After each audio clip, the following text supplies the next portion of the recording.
but their strong nerves at last must yield. The soldiers or warriors who are strong, who have a bodily strength, they also have to bend before death. Yield means to bend before, to become humble before. They tame but one another still. Tame, trying to control. Now, here, whom are they trying to tame? The soldiers or warriors, they are trying to control one another. The other warriors, the other soldiers, they are trying to control, but still, what happens at the end? All have to bow before death. Some die early, some die late. Early or late, they stoop to fate. That's what I said. Some die early, some die late, but all of them have a destiny. All of them come to a destiny. What is their destiny? Death. Here, death is the destiny, fate, that is karma, what we are destined to be. Now, all those who are born in this earth have to die one day. So, that is what they mean. They stoop to fate. Stoop means to bow before, to bend before. And must give up their murmuring breath when they, pale captives, creep to death. Now, ultimately, we all have to give up our breath, murmuring breath, that is at the end of our life, when we are breathing our last, when we are gasping for our last breath. That is what they mean by murmuring breath. When they, that all of us also include, but here mainly the warriors, the conquerors who are great, who have great might and strength, the bodily or physical strength, are also pale captives. They also are captives, that means prisoners. Pale captives, that means they are also prisoners before death. Creep to death. What do we mean by creep to death? Now, creeping, normally who creeps? Small insects, small creatures, even snakes, they all they don't have proper limbs. So what do? They all creep on the floor, on the ground. Now here, we as human beings, though we have two legs, but in front of death, we all have to come to that level. We have to be grounded. We have to go down to such a level in front of death. The garlands wither on your brow.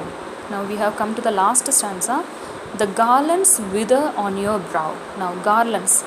Garlands are actually meant for honoring someone on an occasion, on a celebration. We use garlands. Now what happens when we face death? Even in a funeral ceremony, we might be seeing garlands. Now the garlands wither on your brow. Now what happens when we die? Everything comes to an end. The fresh flowers in a garland also dies away. Withering means dying away. On your brow. Now what is brow? Our forehead. The part between two eyebrows, that is our brow. So the garlands wither on your brow. So the dead flowers are all over our foreheads. Then boast no more of your mighty deeds. Then boast no more your mighty deeds. Now, when we face death, we have nothing else to take pride of. We have nothing else to be proud of. Now, we have whom are we going to say after our death, I have done this and that, our fame and popularity? Nothing will be spoken of except the good deeds that we have done, the good actions that we have done. So then boast no more your mighty deeds. Nobody will be remembering the great things that we have done. Then boast no more your mighty deeds. Upon death's purple altar now. Now, in the Christian tradition, in the Catholic Church or in the churches, you must be seeing purple color is mainly signified for death. Purple color is also an indication of death as well as new life.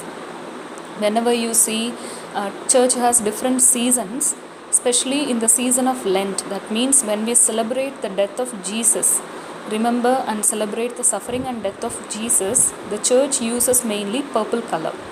Now, upon death's purple altar now. Altar is a place where religious rituals happen. So upon death's purple altar, now who is there?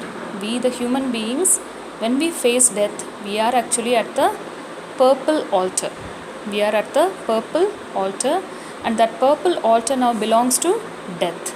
Now death is personified as a man, therefore all of us are before this purple altar of the death. See where the victim bleeds. Now it's very, very important to understand this line. Where the victim bleeds, that means the victor is one who wins, the victim is one who is conquered. Now again, death makes equal the victor and the victim, the winner and the loser. They all have to be equal before death. We all have to bleed, or we are made equal before death. Your heads must come to the cold tomb. However, our heads are decorated with crowns, decorated with pride and honor, ultimately this head that we take pride of has to come to the cold tomb. Tomb is a place where dead bodies are buried. Tomb is the place, Khabrstan. In fact, it is the place where the dead bodies are buried. So head is a symbol of honor, symbol of pride, and that has to come to the cold tomb. So our honor, glory, the pride we take in, everything has to face this cold tomb. That is symbolically saying that has to bend before death. Only the actions of the just smell sweet and blossom in their dust. So ultimately what remains after our death is the good deeds, the actions of the just. That means the good actions, good deeds that we have done. Of the just means a person of goodwill, a person who is just, who is sincere, who is honest, who is honorable, a noble person. Such a person's good deeds only shall remain back after the death. So only the actions of the just smell sweet. That means it can be remembered with the sweet memories. Only the good actions, good deeds of a person shall be remembered fondly, smell sweet and blossom in their dust. That means blossom means like a new flower giving birth. A new flower comes to birth. It's like a new plant growing, new life. So what remains after our death is the good deeds that we do, which takes a new life. That from death a new life is blossomed through our good deeds. So therefore in this life, what is the ultimate aim of our life is not that we have to gather wealth, position and possession, but ultimately what we have to earn is the kindness that we show to others, through which we earn the sweet memories of the people. We leave behind us good memories. So that is what will be our honor. That will be our only laurel. So we shall be remembered only for our good deeds. So that is the meaning of this line. Only the actions of the just smell sweet and blossom in their dust. So the rest of the thing that we hold on to, like money, name, fame, popularity, the beauty, all that is worldly. These are only superficial. They are not permanent. The only permanent thing is our good deeds, the kindness that we show, the compassion that we show to people, the way we extend our hand to the poor and needy. These are the good things that will be remembered forever.